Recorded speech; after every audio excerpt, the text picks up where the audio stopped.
بسم اللہ الرحمن الرحیم۔ السلام علیکم ورحمۃ اللہ وبرکاتہ۔ ابن عباس سے روایت ہے کہ آپ فرماتے ہیں حضرت سلیمان علیہ السلام جب تخت پر بیٹھے ہوتے تو آپ علیہ السلام کے پاس کی کرسیوں پر انسان بیٹھتے اور اس کے پاس والی کرسیوں پر جن بیٹھتے، بعد شیاطین بیٹھتے، پھر ہوا اس تخت کو لے اڑی اور معلق تھما دیتی، پھر پرندے آ کر اپنے پروں سے سایہ کر دیتے، پھر آپ ہوا کو حکم دیتے اور وہ پرواز کر کے صبح صبح مہینے بھر کے فاصلے پر پہنچا دیتے۔ اسی طرح شام کو مہینے بھر کی دوری طے ہوتی۔ ایک مرتبہ اسی طرح آپ جا رہے تھے، پرندوں کی دیکھ بھال کی تو ہدہد غیب آیا، بڑے ناراض ہوئے اور فرمایا کیا تمہارے جھمکنے میں مجھے نظر نہیں پڑتا یا سچ مچ غیر حاضر ہے ہدہد؟ اگر واقعی وہ غیر حاضر ہے تو میں اسے سخت سزا دوں گا بلکہ ذبح کر دوں گا۔ ہاں یہ اور بات ہے کہ وہ غیر حاضری کی کوئی معقول وجہ بیان کر دے۔ ایسے موقع پر آپ پرندوں پر نچوا کر زمین پر ڈلوا دیتے تھے، کیڑے مکوڑے کھا جاتے تھے۔ اتنے میں اچانک ہدہد آ گیا۔ پرندوں نے کہا آج تیری خیر نہیں، بادشاہ سلامت تیری سزا طے کر چکے ہیں۔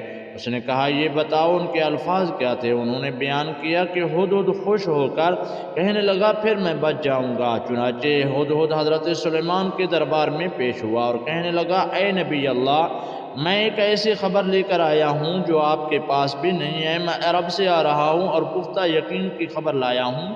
اس کی بادشاہی ایک عورت کو میں نے کرتے ہوئے پایا، اس کے وزیر اور مشیر 312 شخص ہیں، ان میں سے ہر شخص کے ماتحت 12,000 جمعیت ہے۔ اس کی زمین کا نام مادب ہے، یہ صفا سے 3 میل کے فاصلے پر ہے۔ دینی ہر قسم کی ضروریات اسے مہیا ہیں۔ اس کا نہایت شاندار قسم کا تخت ہے جس پر وہ جلوس کرتی ہے، سونے سے ٹھنڈا ہوا، اور یہ 80 ہاتھ اونچا اور 40 ہاتھ چوڑا ہے، اور 600 عورتیں ہر وقت کی ان کی خدمت میں کمر بستہ رہتی ہیں۔ اس کا دیوان خاص جس میں یہ تخت ہے بہت بڑا ہے، بلند و بالا اور کشادہ ہے۔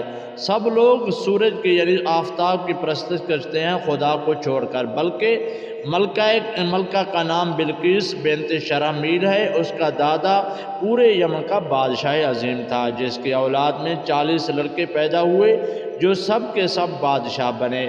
اس کے والد نے ایک جنیہ عورت سے نکاح کر لیا تھا، اس کے بدن سے بلقیس پیدا ہوا۔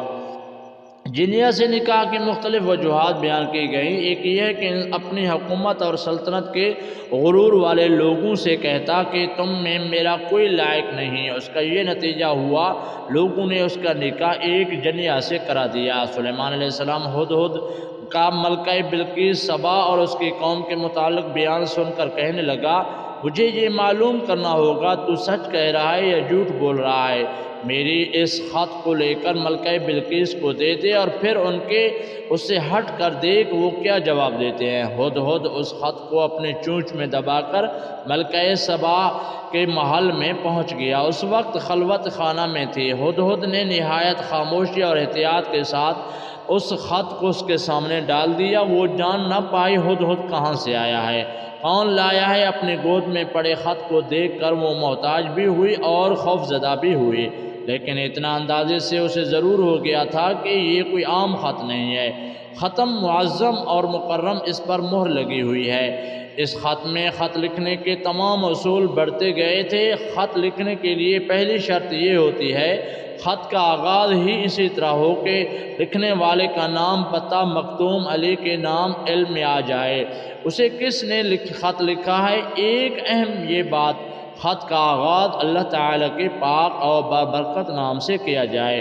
کہا جاتا ہے حضرت سلیمان علیہ السلام سے پہلے کسی نے خط میں بسم اللہ الرحمن الرحیم نہیں لکھی۔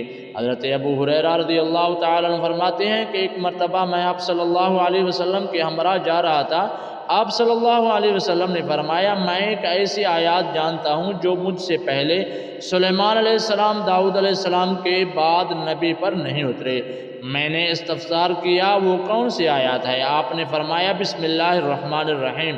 ختم مختصر لیکن بلیغ انداز میں تحریر کیا گیا تھا۔ خط سے شاہانہ انداز ہی نہیں پیغمبرانہ شان بھی ظاہر ہوتی تھی۔ بسم اللہ سے ابتدا اس امر کی طرف اشارہ تھا کہ سرکشی چھوڑ کر ایک اللہ کی عبادت کرو، اور یہ کسی بادشاہ کا نہیں بلکہ پیغمبر کا دعوت نامہ تھا۔ ایک اللہ کی عبادت کرو، بلکہ عقل مند تھی، معاملات کو کس طرح طے کیا جائے بخوبی جانتی تھی، وہ بے اختیار بھی تھی، اس کا فیصلہ اس کے اہل دربار کے لیے رد کرنا ممکن نہ تھا، پھر بھی اس نے مسلطن اپنا فیصلہ سنانے کے بجائے اہل دربار سے مشورہ ضروری جانا۔